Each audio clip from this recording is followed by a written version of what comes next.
খেয়েছে, সরগোশ খেয়েছে। রমজান মাসে ইচ্ছাকৃত ভাবে দিনের বেলা ভাত খাওয়া হারাম, কুকুরি গু খাওয়া হারাম, দিনের বেলা ভাত খাওয়া হারাম। বুঝতে পারেন ভাইজান আমার, বাবা ধীরা, ও যুবক, তোমার তো মৃত্যু হবে, আজ না হয় কাল। তবে একটা কথা তুমি শুনে রেখে দাও, তুমি অ্যাক্সিডেন্টে মরবে না হার্ট অ্যাটাকে মরবে না লরির তলায় পড়বে, সব কমপ্লিট করছে আল্লাহ। আল্লাহ বসে বসে তিনি জানের মালিক দেখছে। তাই দুটো পায়ে ধরে বলছি, তোমাদের আল্লাহ প্রচন্ড ভালোবাসে। যুবক একটু চিন্তা করে দেখি, আমাদের মতো বহু যুবক বিয়ের আগে চলে গেল অ্যাক্সিডেন্টে, বাম্মা খাচ্ছে। আল্লাহ তুমি কি করলে? আল্লাহ বলছে চেল্লাবি না, চুপ কর। তুই যেখানে জন্ম দিয়েছি মসজিদে গেছে, আমার দুনিয়া বাস করে, আমার রাতে আরাম করে, আমার ফাউ অক্সিজেন টানে, মাটির তলার থেকে ফিল্টার পানি বার করে খায়। আমি ডাকলে আমার বাড়ি যায় না, চেল্লাবি না। ওই ছেলে তোর কাজে আসবে না, ছেলে কাজে আসবে না। ইয়াউমা ইয়াফিরুল মারউ মিন আখিহি ওয়া উম্মিহি ওয়া আবিহি ওয়া সাহিবাতিহি ওয়া বানিহি। ও যুবক, তুমি কার জন্য গুনাহ করছো, কার জন্য অন্যায় করছো, কার জন্য দু নম্বরই করছো? কোন মেয়েটার জন্য, কোন বন্ধুর জন্য, তোমার বাপের জন্য, তোমার মায়ের জন্য, তোমার ভাইরাবার জন্য, তোমার খালাবার জন্য? আল্লাহর কসম কেউ পরিচয় দেবে না, দেবে না, দেবে না। তুমি যদি মারা যাও, কবরে কেউ যাবে না, শুধু মাটি দেবে আর বেরিয়ে পড়বে। শুধু বলবে কবর ছেড়ে দে, তাড়াতাড়ি চলে ছেড়ে দে, ছেড়ে দে। শুনতে পাবে আল্লাহর কসম, নবী বলেছে ওরা যখন চলে আসে, ওদের জুতোর আওয়াজটাও কবরে শুয়ে শুয়ে শুনতে পায়। কিচ্ছু করার নাই। তাই যদি মানুষ হয়ে জন্মগ্রহণ করেছি, শুকরিয়া আদায় করে থাকি। আল্লাহর কসম, আজান হলে মসজিদে যাই।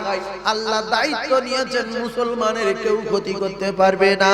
ওয়ালা তাহিনু ওয়ালা তাহজানু ওয়া আনতুমুল আ'লাউনা ইন কুনতুম মুমিনিন।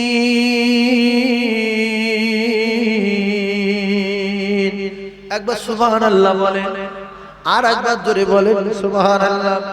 আল্লাহ পাকের কোরআন যদি সত্য হয়, মুসলমান মার খাবে কেন? মুসলমান অপমান হবে কেন? এদের কিচ্ছু করার ক্ষমতা নাই। আল্লাহর কসম, আল্লাহ যদি সাহায্য না করে, বলেন, তাহলে আমরা তো মজলুম। আমরা কি? আমরা রাজার কাছে, প্রজারা মজলুম।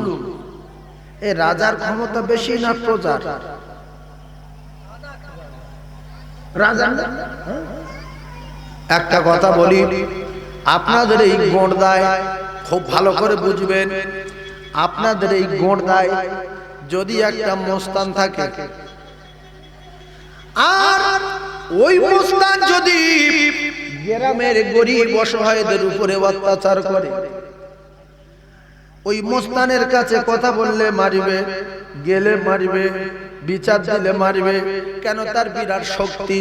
ও কলিজার টুকরারা, মানুষ যখন অসহায় হয়ে যায়, এর যখন কেউ দেখে না, টাকা নেই, থানায় গেলে কেস লাই না, টাকা নেই বড় কেস করতে পারে না, বংশ ভারে নেই, লাঠালাঠি করতে পারে না, ও মুসলমানেরা যোগ্যতা নেই, থানায় যে কথা বলতে পারে না। আমার আল্লাহ বলে, বান্দা আমি আল্লাহ তোর জন্য রেডি, আমি আল্লাহ, তুই আমার কাছে বিচার দে।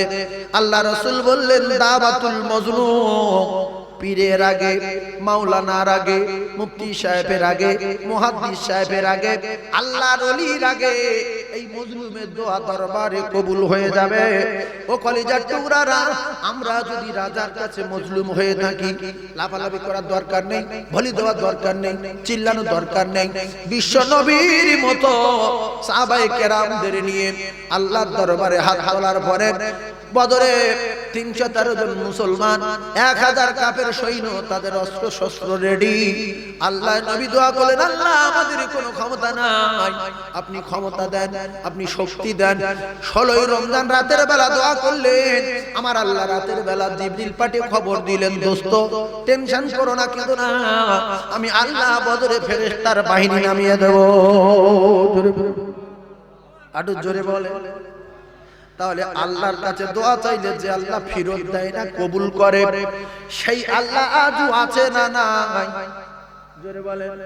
তবে বদরে যে ফেরেশতাগুলো আল্লাহ পাঠিয়েছিলেন, ওই ফেরেশতাগুলো এখন বেঁচে আছে না? একটা তো মরে গেছে, একটা হয়তো বয়স ভারী হয়ে গেছে, কিন্তু আছে না কি গো বলো?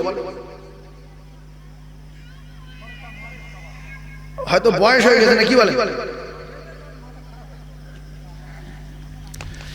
ফেরেশতারা বিশ্বাস করুন, ফেরেশতারা যেরকম ছিল সেই রকম আছে।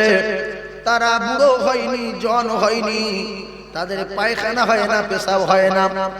ও কলিজার টুকরারা, যুবকেরা, জওয়ানেরা, তাদের গোসলের প্রয়োজন হয় না। সেম আমরা ওই রকম হয়ে যাব।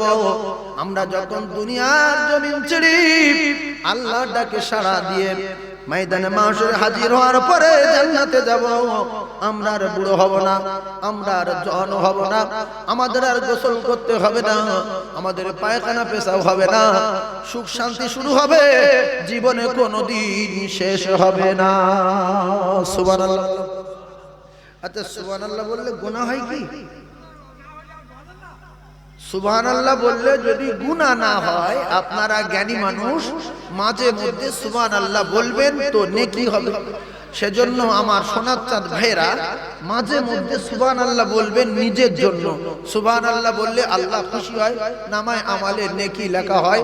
আর দুনিয়া মাজরাতুল আখিরা, দুনিয়ার জমিনে যতবার সুবহানাল্লাহ বলবে আল্লাহ পাক তত জান্নাতে ফেরেশতা দিয়ে গাছ লাগাবে এবং তার নামায় আমালে নেকি লেখা হবে। আসমান জমিনে মাঝখানে ফাঁকা জায়গা আমার আল্লাহ নেকি দিয়ে ভরিয়ে দেবে। সুবহানাল্লাহ বলেন। ভাইরা আমার, বাবাজিরা, যুবকেরা, জওয়ানেরা, সেজন্য আমি আপনাদেরকে বলছি, যারা লাফাচ্ছে অমুক করব, তুমুক করব, এই হবে, ওয়াকফ বিল কেন পাস হলো, দেখলো, তুমি কিচ্ছু করতে পারবে না, কিচ্ছু করতে পারবে না। তোমার এই বাড়ি বৃদ্ধি আল্লাহ ভেঙে দেবে। তোমার নামাজ নাই, রোজা নাই, লাফানো স্বাদ আল্লাহ মিটিয়ে দেবে। তুমি তো মসজিদে জানো, তুমি লাফাচ্ছ কেন? তুমি সারাদিন মিছিল করলে, এখন তো নামাজ পড়লে না, সারাদিন মিছিল করলে, পেশাব করলে, পানি নিলে না, বরং গাঁজা খেয়েছো, বিড়িও খেয়েছো, আল্লাহ তোমার জন্য ফেরেশতা পাঠাবে না। তোমার যদি মসজিদের উপরে মহব্বত থাকতো, তাহলে লাফানোর আগে মসজিদে এসে নামাজ পড়ে মালিকের দরবারে বিচার দিয়ে যেত।